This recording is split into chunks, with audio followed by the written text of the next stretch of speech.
ساتویں آسمان پر بنا ایک مقدس گھر۔ اس گھر کے گرد 70,000 فرشتے طواف کرتے ہیں۔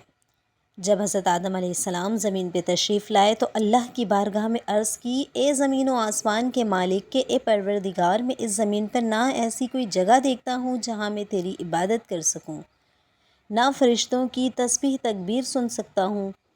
اس عرض کے جواب میں اللہ نے فرمایا، جس طرح تم نے ساتویں آسمان پر بیت المعمور دیکھا ہے جہاں فرشتے اللہ کی عبادت کرتے ہیں، اسی طرح میں تمہیں زمین پر ایک جگہ بتاتا ہوں، وہاں تم بھی ایک کعبہ تعمیر کرو اور اس کے گرد طواف کرو، نماز ادا کرو۔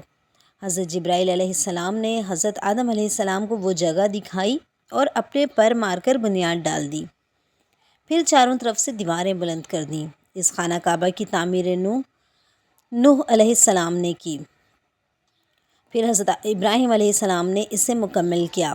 ساتویں آسمان پر موجود مقدس گھر کیا ہے جس کی مشابہت میں آدم علیہ السلام نے خانہ کعبہ کی تعمیر کی؟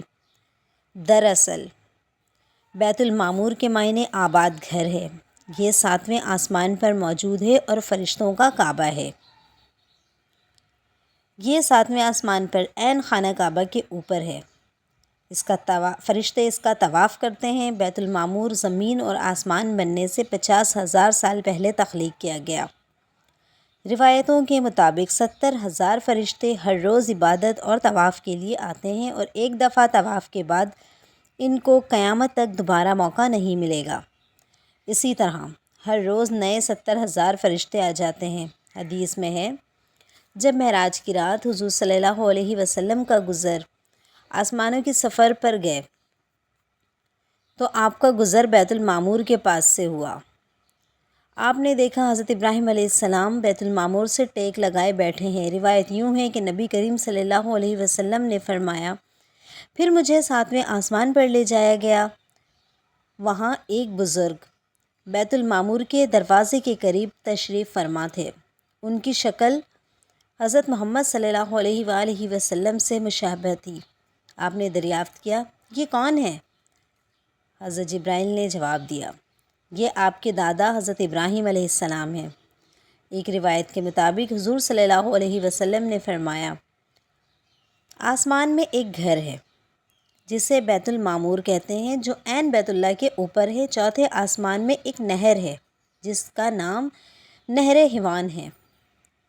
حضرت جبرائیل علیہ السلام ہر روز اس میں غوطہ لگاتے ہیں اور نکل کر بدن جھاڑتے ہیں، جس سے 70,000 قطرے جھڑتے ہیں۔ ہر ایک قطرے سے اللہ تعالیٰ 70,000 فرشتے پیدا کرتے ہیں، جنہیں حکم دیا جاتا ہے کہ بیت المعمور میں جائیں اور عبادت کریں۔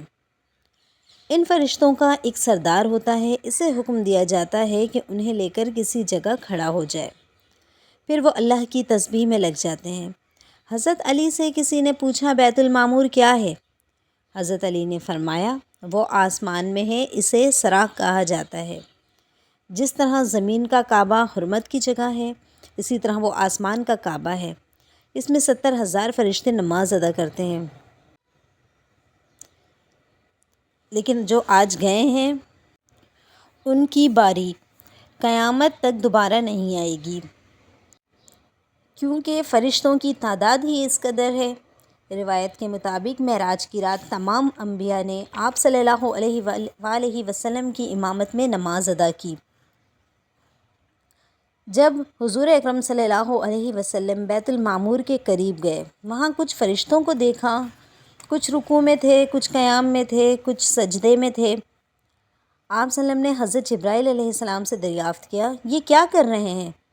حضرت جبرائیل نے بتایا، یہ نماز ادا کر رہے ہیں، اور جو فرشتے جس حالت میں ہیں وہ قیامت تک ایسا ہی رہے گا۔ آپ کو یہ عبادت اتنی پسند آئی کہ آپ نے اللہ سے نمازوں کا تحفہ مانگ لیا، لہٰذا اللہ نے اہل ایمان پر رحم کیا اور ایسی نماز ادا کی جو ساری عبادتوں کا مجموعہ تھا۔ یعنی ہم ایک ہی نماز میں رکوع، تسبیح، قیام، سجدہ کرتے ہیں۔